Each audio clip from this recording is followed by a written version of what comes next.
Hello dear, good evening everyone. Welcome to class 8 for job by SK ma'am. हम आप लोग के लिए प्रीवियस ईयर क्वेश्चन दे रहे हैं और पार्ट बाई पार्ट आप लोग पूरे डिस्कस के साथ यहाँ पर एनालिसिस हो रहा है। तो आप लोग यहाँ पर आए ज्वाइन होके और अच्छे से यहाँ पर आप लोग अपना कंसेप्ट को क्लियर करें ताकि आप लोग का कंसेप्ट क्लियर हो और यहाँ से आपका पूरा जो है एक अच्छे से मार्क आप लोग तैयार कर पाए सीटेट के एग्ज़ाम को पास करने के लिए।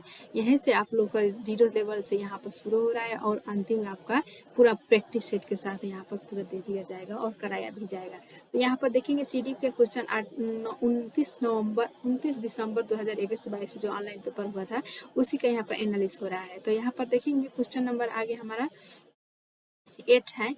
अमन एक पहेली के टुकड़े को ठीक से लगाने की कोशिश कर रहा है, लेकिन वह सही जगह पर सही हिस्से को फिट करने के लिए संघर्ष करता है।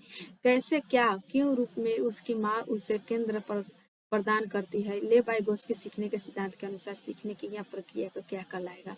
तो यहाँ पर देख रहे हैं कि यहाँ पर कैसे सीखा जाए, क्यों सीखा जाए, क्या सीखा जाए, ये सब हो रहा है और संकेत प्रदान भी दे रहा है, मतलब कि यहाँ पर इशारा भी दे रहा है। उसे हम क्या कहेंगे, बच्चे को अप्रेरित करेंगे नहीं, उसे आक्रामक बना देंगी नहीं, उससे क्या अधिगम के लिए पाठ का काम करेंगी। ओके, ये जो संकेत दे रहा है वो सीखने के लिए एक पाठ या ढांचा का काम करेगा। ओके, यहाँ पर ये भी नहीं होगा।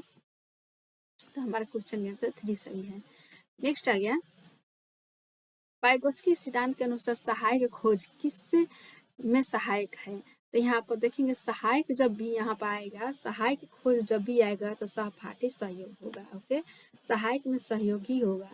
तो ये किसने कहा, ले वाइगोत्स्की साहब ने कहा है।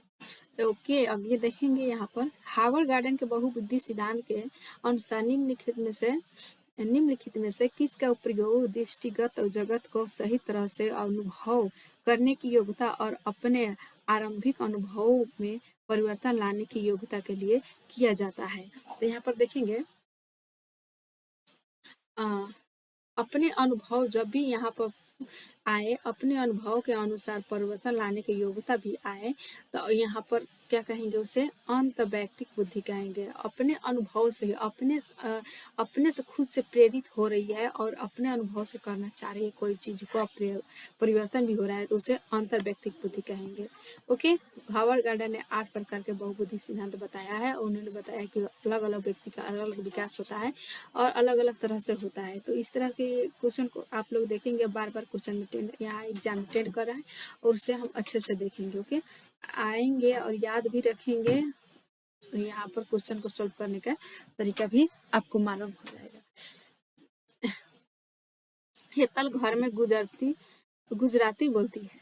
हेतल नाम का लड़का है या लड़की है, वो गुजराती बोलती है, लड़की है बोलती है, और इस भाषा को पढ़ने और लिखने में उसका प्रवाह है। उसके विद्यालय में निर्देश का माध्यम हिंदी है। यह वह भाषा नहीं जानती। राष्ट्रीय शिक्षा नीति 2020 के अनुसार इस स्थिति में विद्यालय को क्या करना चाहिए था। तो क्या करना चाहिए, अलग भाषा बोल रही है, गुजराती बोल रही है, कोई भी भाषा बोल रही है और विद्यालय में आपका हिंदी बोलना जरूरी है, तो हिंदी नहीं आ रहा है तो आप क्या करेंगे, गुजराती ही बोलेंगे। और यहाँ पर कक्षा क्या करेगा, तो यहाँ पर उस भाषा को स्वीकारेगा, क्योंकि यहाँ पर 2020 के अनुसार यहाँ पर बोला गया है कि सभी भाषा को एक साथ रख के अपने क्लास में बनाएंगे, जिसे हम बहुभाषिकतावाद की संस्कृति सृजित करने के लिए सभी बच्चों को एक दूसरे की मातृभाषा का सम्मान करने के लिए कहना चाहिए। ओके, इस तरह यही हमारा क्वेश्चन है कि बहुभाषावाद की संस्कृति सृजित करने। ओके, यहाँ पर बहुभाषिकता हो जाएगा, अलग अलग समाज के अलग अलग बच्चे आएंगे और एक क्लास में बैठेंगे और तो उसको स्वीकारना है, पढ़ाना है, उसे हम क्या कहेंगे, बस बहुभाषिकता कहेंगे।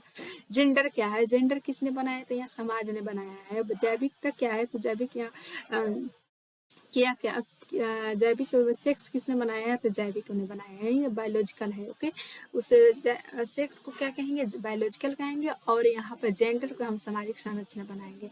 यह जेंडर बांटा गया है समाज में, बस समाज ने ही जेंडर को बनाया है, ना कि जैविक ने। ओके, तो यहाँ पर देखेंगे ये क्वेश्चन हमारा आ गया जो रीजनिंग का है, CDQ में इस बार से टेंड कर रहा है, 21-22 को में आ रहा है। इसी तरह से इसी को रीजनिंग कहा गया है। दावा, ये अध्यापक के द्वारा आकलन में मूल्यांकन के विविध तरीके का इस्तेमाल किया जाना चाहिए। सही है 1 नंबर की, क्योंकि आकलन में सभी प्रकार के मूल्यांकन को विविध प्रकार के तरीकों का इस्तेमाल किया जाना चाहिए। तर्क है क्योंकि मूल्यांकन का उद्देश्य अच्छा निष्पादन करने वाले विद्यार्थी को शेष कक्षा में पृथक करना चाहिए। नहीं, ये आर गलत है, पृथक नहीं करना चाहिए, कभी भी अलग थलग नहीं करना चाहिए, शेष कक्षा उसके लिए भी बनाना ही नहीं चाहिए। ओके, तो ये आर गलत है और ए क्या है तो सही है। तो आप लोग चूज करेंगे ए और आर दोनों नहीं, ए और दोनों नहीं, ए सही है लेकिन आर गलत है, तो हमारा आंसर यही सही है। इस तरह से पहचान करके आप लोग क्वेश्चन को निकालेंगे, क्वेश्चन का आंसर निकालेंगे और समय का भी बचत करेंगे। निम्नलिखित में से क्या प्रगतिशील कक्षा की विशेषता नहीं है? तो यहाँ पर नहीं है, तो क्या बच्चों की सक्रिय रूप से सहभागिता होना चाहिए, लचीला समूह पाठन ये भी होना चाहिए, गतिशील अध्यापक ये भी होगा, और दंड और पुरस्कार का प्रयोग नहीं करना चाहिए। तो नहीं पूछा जा रहा है तो नहीं देना है, यही हमारा आंसर हो जाएगा। राशि ने बच्चों की अवधारणाओं के प्रति समझ का आकलन करने के लिए एक नई विधि का प्रयोग किया। उसने बच्चों से कहा कि वे एक उत्तर के लिए जितना संभव हो अधिक से अधिक प्रश्न बनाए। शिक्षण अधिगम का यह उपागम क्या कहलाएगा? बाल केंद्रित कहलाएगा, या फिर पाठ्य पुस्तक केंद्रित, या उपागम केंद्रित, कंठस्थीकरण, ये सब यहाँ नेगेटिव हो जाएगा। ओके, तो नेगेटिव को नहीं लेना है, और एक ये है बाल केंद्रित जिसे हम सही मानेंगे।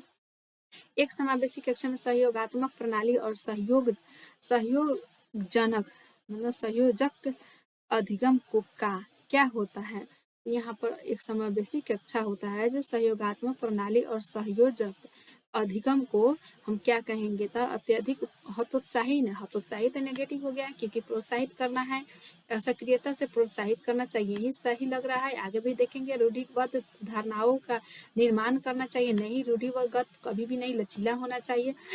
अधिगम प्रतिफलों को सभी के लिए कम करती है, अधिगम का प्रतिफल सभी के लिए अच्छा करता है, कम नहीं करता है, इसीलिए ये भी गलत हो जाएगा। तो हमारा सही आंसर 2 ही है। ओके, नेक्स्ट आ जाएगा। इस तरह से क्वेश्चन आप लोग देखेंगे और सभी क्वेश्चन का ऑप्शन को भी पूरा ऑप्शन को पढ़ना है, ताकि इसमें से जैसे कि यहाँ पर सीटेट का करता है कि कई बार चारों ऑप्शन को सही बना देता है और उसमें से आपको चूज करके आंसर देना होता है, इसलिए सभी को पढ़ना होता है ताकि आपका 1 नंबर कहीं से भी न जाए।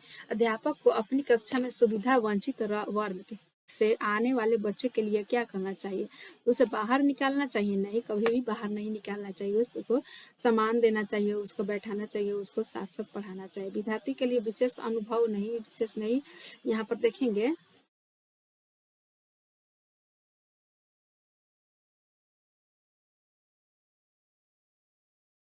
योग्यता आधारित समूह बनाने चाहिए, नहीं, सहयोगात्मक समूह बनाने चाहिए जो अधिगम के संवर्धन के लिए समूह विविधता का इस्तेमाल कर सके। ओके, यही हमारे क्वेश्चन का सही आंसर है। सहयोगात्मक समूह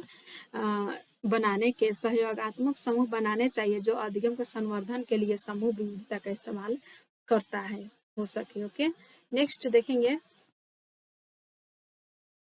एक एडीएचडी, इसको क्या कहेंगे? देखेंगे क्वेश्चन, एक विद्यार्थी जिसे एडीएचडी अवधान न्यूनता अति क्रियाशीलता विकार है, जैसे विकार जो होता है शारीरिक अपंग होता है उसको कहते हैं, और को समावेशी करने के लिए कौन सी कक्षा प्रभावशाली है?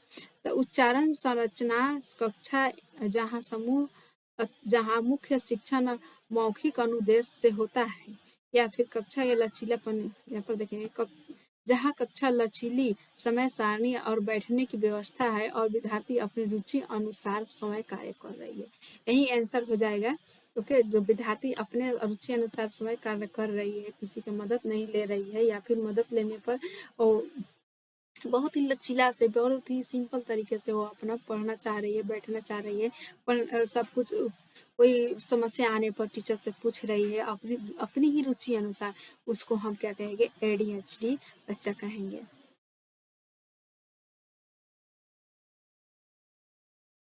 एक नवीन परिस्थिति में दूसरे की तुलना में अधिक अपसारी चिंतन करने वाले व्यक्ति की बुद्धि का वर्गीकरण क्या है? तो क्या कर रहा है कि अपसारी चिंतन करने वाले व्यक्ति, अलग अलग दिशाओं में सोचने वाला व्यक्ति, जो ये ऐसे करेंगे तो ऐसा होगा।